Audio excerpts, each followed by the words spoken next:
जय हिंद साथियों। तो कैसे हैं आप लोग? उम्मीद करते हैं कि आप लोग अच्छे होंगे दोस्तों। आज हम लोग जो बात करने वाले हैं चंपारण सत्याग्रह पर। अगर जो आप अभी चंपारण सत्याग्रह से अनजान है, इसके बारे में जानकारी अगर जो आपको नहीं है तो शुरू से लेकर के अंत तक इस वीडियो में बना रहिए। आप चंपारण सत्याग्रह से अवगत हो जाइएगा और आशा करते हैं कि चंपारण सत्याग्रह से जितना भी क्वेश्चन आएगा उनसे आपसे वो बच नहीं पाएगा। तो चलिए शुरू करते हैं। चंपारण सत्याग्रह, ये सत्याग्रह हुआ था क्यों और इसे किया था किसने और कब किया और इसका परिणाम क्या निकला, यही मुख्य रूप से किसी भी आंदोलन का मतलब मुख्य रूप से मूल बिंदु होता है। कोई भी आंदोलन हुआ कहला, किसने किया, उसका परिणाम क्या निकला और क्यों किया गया था, ये अगर जो देख लिया जाए तो ये 3-4 बिंदु ही किसी भी आंदोलन या किसी भी सत्याग्रह का मूल बिंदु होता है। तो पहले हम जब देखते हैं दोस्तों कि चंपारण सत्याग्रह क्यों हुआ था। चंपारण सत्याग्रह हुआ था क्यों?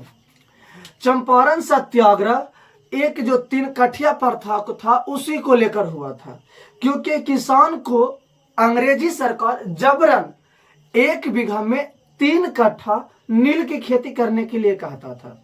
लेकिन नील की खेती करते लोग, नील की खेती यहाँ के किसान करते भी, लेकिन क्या करें, करने के कोई फायदा नहीं था। जितना उसमें पूंजी लगता था, मतलब जितना उसमें लागत लगते थे उपजाने में, उतना भी उसको क्या नहीं प्राप्त हो पाता था। दूसरी बात यहाँ पर की क्या है, जो नील होती थी इससे ज्यादा एक जर्मनी में कृत्रिम नीलों का विकास हो चुका था, तो इसका नीलों की मांग भी घट गया था।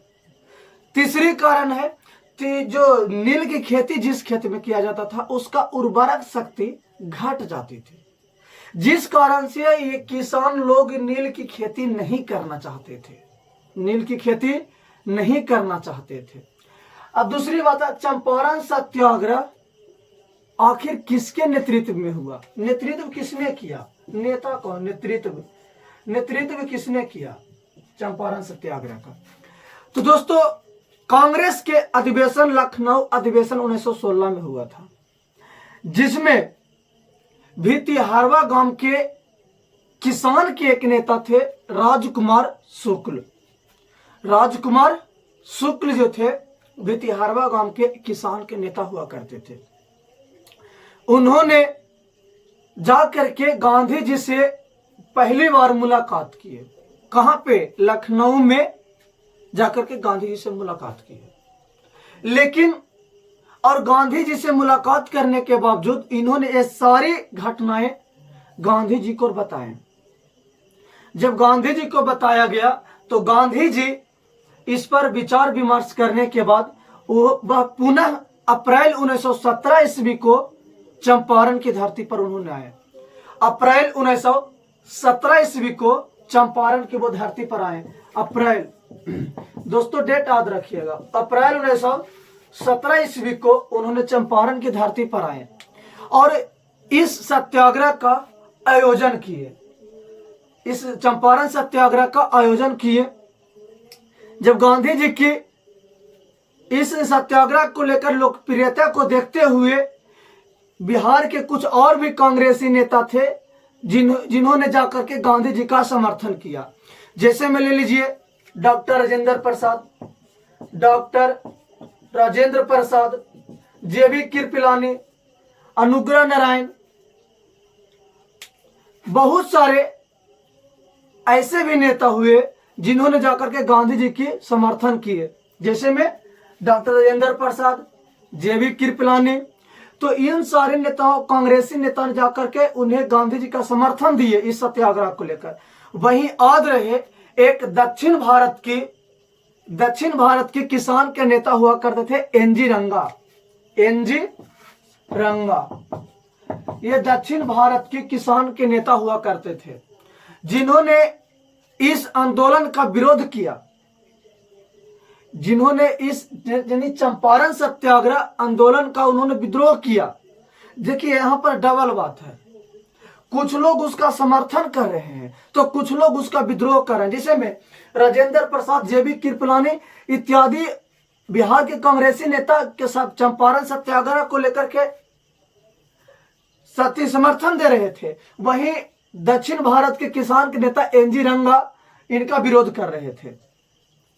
कहा जाता है कि इस सत्याग्रह के दौरान गांधी जी की जो वार्तालाप होता है, बात करने को लेकर के लॉर्ड इरविन के साथ समझौता हुआ। लॉर्ड इरविन के साथ समझौता हुआ और उसके तहत गांधी जी से बात करने के लिए लॉर्ड इरविन तैयार हो गए। लेकिन जब गांधी जी लॉर्ड इरविन के पास गए तो लॉर्ड इरविन ने सर्वप्रथम गांधी जी की भोजन करने की आग्रह किए। तो जब भोजन करने की आग्रह किया गया तो गांधी जी ने इससे अस्वीकार कर दिया, यानी भोजन करने के लिए स्वीकार नहीं किए।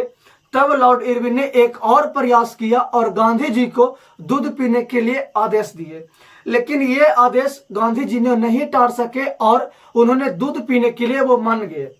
लेकिन उसी समय दूध पीने के समय लॉर्ड इरविन के रसोई घर में एक भारत की लोग काम करते थे, उसका नाम था बकत मियाँ।